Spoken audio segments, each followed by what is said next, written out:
There is one simple change that, in my experience, does more to make people feel genuinely younger than almost anything else I recommend, and it is not a supplement, it is not a new exercise routine, and it is not some expensive intervention you have never heard of.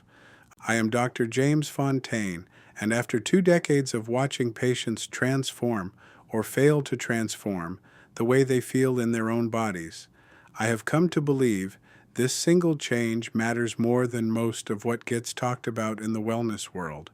Today, I want to explain exactly what it is, why it works at a physiological level that most people never hear explained clearly, and how to actually start doing it in a way that sticks.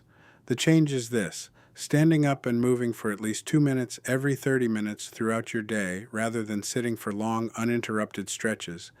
I know how simple that sounds. Almost too simple to be the thing that makes a real difference in how you feel. But let me walk you through the actual science.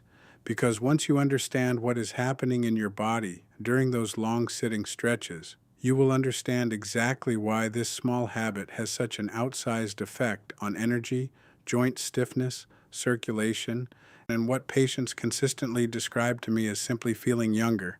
Here is what happens physiologically when you sit for extended periods, something researchers now call sedentary behavior, independent of overall exercise levels, meaning it matters even if you already exercise regularly. When you sit still for more than 30 minutes at a time, blood flow to your legs slows considerably, sometimes by as much as 50% compared to standing or walking. Your muscles, particularly the large muscles in your legs and glutes, essentially go quiet, which matters because those muscles play an active role in circulation, functioning almost like a secondary pump that helps move blood back toward your heart. When they are inactive for long stretches, blood and fluid pool in your lower legs, which is part of why so many people over 60 notice swelling in their ankles by the end of a day spent mostly sitting. At the same time, an enzyme called lipoprotein lipase, which is responsible for breaking down fat in your bloodstream so your body can use it for energy, drops dramatically in activity during prolonged sitting, in some studies by as much as 90%. This means fat and sugar circulate in your blood longer instead of being processed efficiently, which over months and years contributes to the kind of low-grade metabolic sluggishness that so many of my patients describe as simply feeling foggy, heavy, or tired for no clear reason. And critically, none of this is meaningfully undone by a single hour of exercise in the morning if the remaining 15 or 16 waking hours are spent almost entirely sitting. This is the part that surprises people most. Researchers have found that even people who exercise vigorously for an hour a day still show these negative metabolic effects if the rest of their day is highly sedentary. Exercise and sitting appear to operate through largely separate pathways in the body, which means you cannot simply exercise your way out of the effects of prolonged sitting. This is exactly why the 2-minute every 30-minute pattern matters so much, and why I recommend it even to patients who already have a solid exercise routine.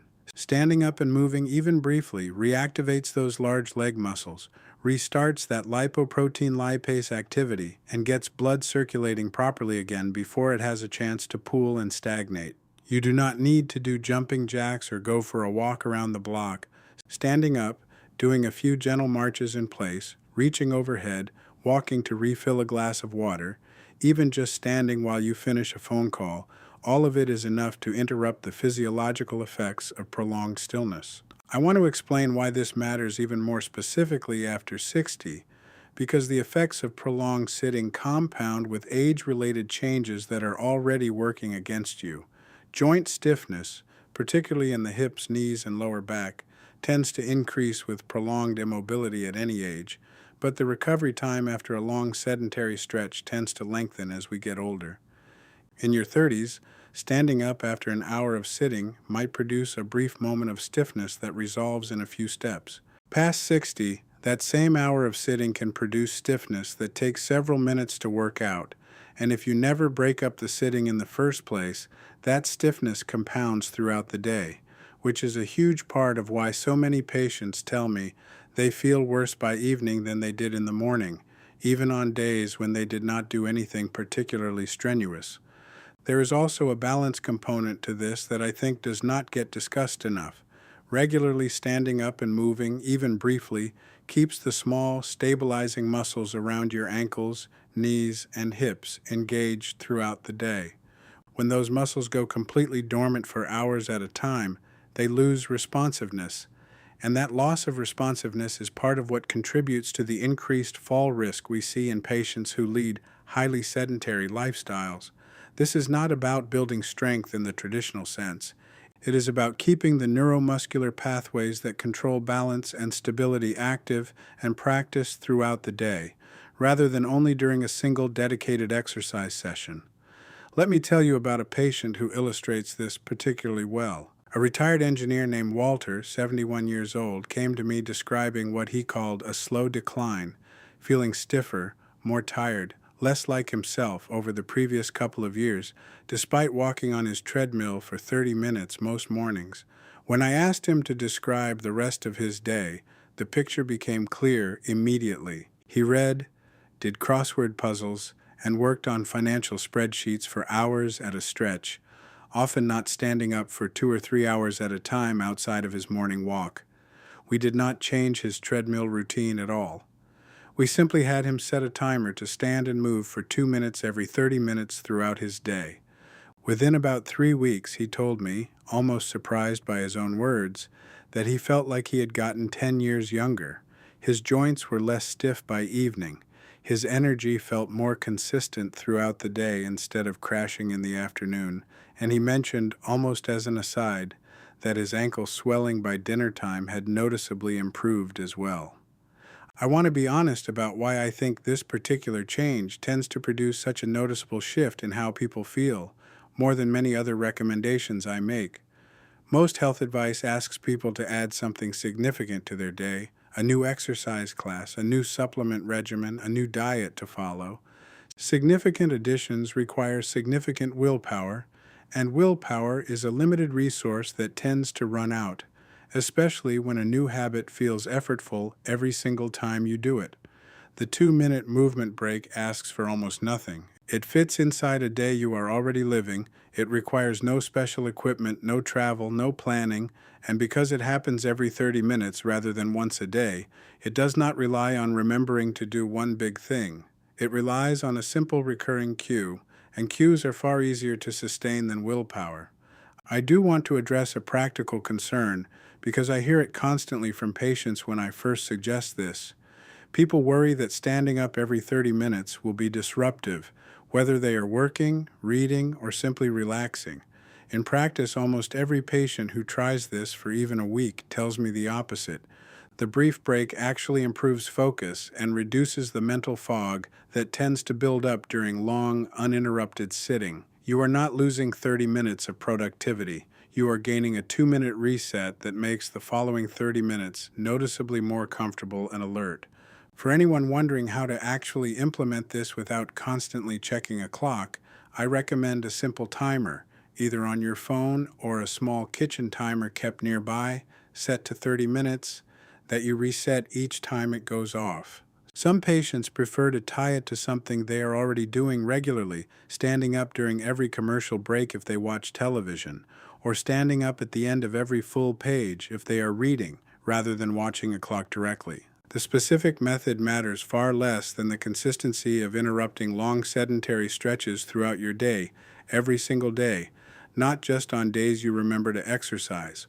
I also want to mention that this change works alongside whatever exercise routine you already have, not in competition with it. If you already walk, swim, or do resistance training regularly, this simple habit adds a layer of benefit that your dedicated exercise session alone cannot provide, precisely because it addresses the many sedentary hours surrounding that session rather than the session itself. Patients who combine a consistent exercise routine with this pattern of frequent movement breaks throughout the day consistently report feeling better than those doing either one alone. If there is one thing I want you to take away from today, it is this.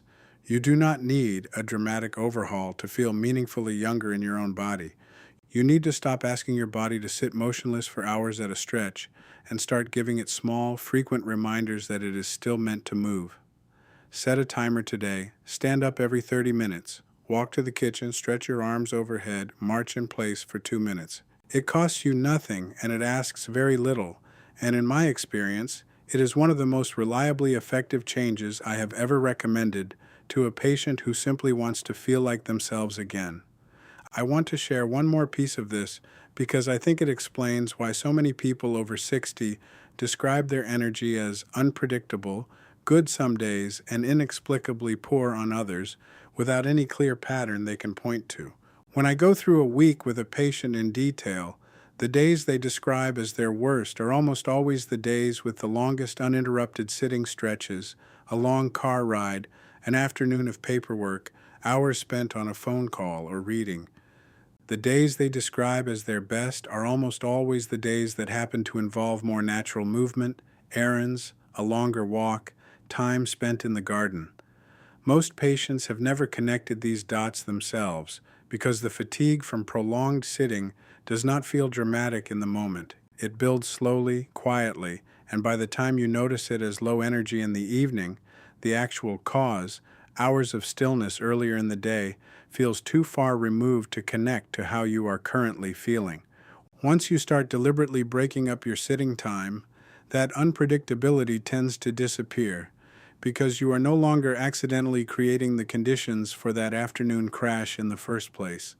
I also want to touch on something specific to the cardiovascular system, since that is where most of my clinical focus has been over the years.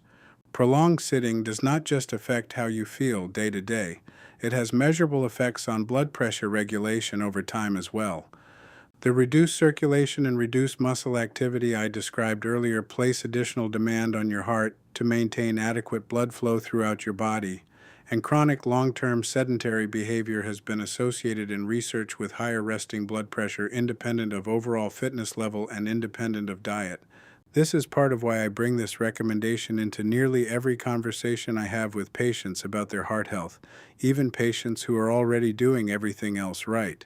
It is not a replacement for the other changes we have discussed in previous videos. It is a foundational layer underneath all of them, because none of those other changes work as well when your body spends most of its day in a state of near total stillness. I recognize that for some of you, especially those managing joint pain or limited mobility, standing every 30 minutes may need to look different than it does for someone without those limitations. Even a seated version, gentle ankle circles, marching your feet in place, reaching your arms overhead while remaining seated, provides meaningful benefit over remaining completely still. The goal is never perfection. The goal is simply breaking the pattern of prolonged stillness as consistently as your body allows, in whatever form that takes for you specifically. One last thought before I let you go. I have been practicing medicine long enough to notice a pattern in the changes that actually last versus the ones that fade after a few weeks, and it almost always comes down to friction. The changes that stick are the ones that require the least effort to start each time. A 30-minute workout requires you to change clothes, find the motivation, set aside dedicated time, and that friction is exactly why so many well-intentioned exercise routines quietly disappear after a month or two. Standing up for 2 minutes requires none of that. There is no getting ready, no equipment, no dedicated block of your calendar. That is precisely why, in my experience, this particular habit survives long after other well-intentioned health changes have fallen away. And it is exactly why I keep coming back to it with patient after patient who is looking for something that will actually still be part of their life 6 months from now, not just 6 days from now. If this video helped you, I would love to know a little about who is watching. Comment below and tell me what city you are watching from, or simply tell me your age. I read every one of them, and it helps me know who I am actually talking to when I sit down to make these videos. Subscribe for more of these honest conversations about the heart and everything that quietly shapes it, and share this with someone who could use a little more energy in their day. This is Dr. James Fontaine. Take care of that heart of yours, and I will see you in the next one.